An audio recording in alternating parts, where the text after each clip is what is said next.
Zahani fry fake nang sona Rekere kang somai na agoni tokhona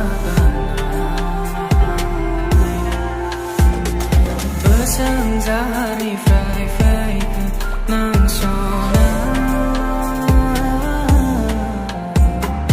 Rekere kang somai na agoni tokhona Đau mai na na đời đau mai na đau mai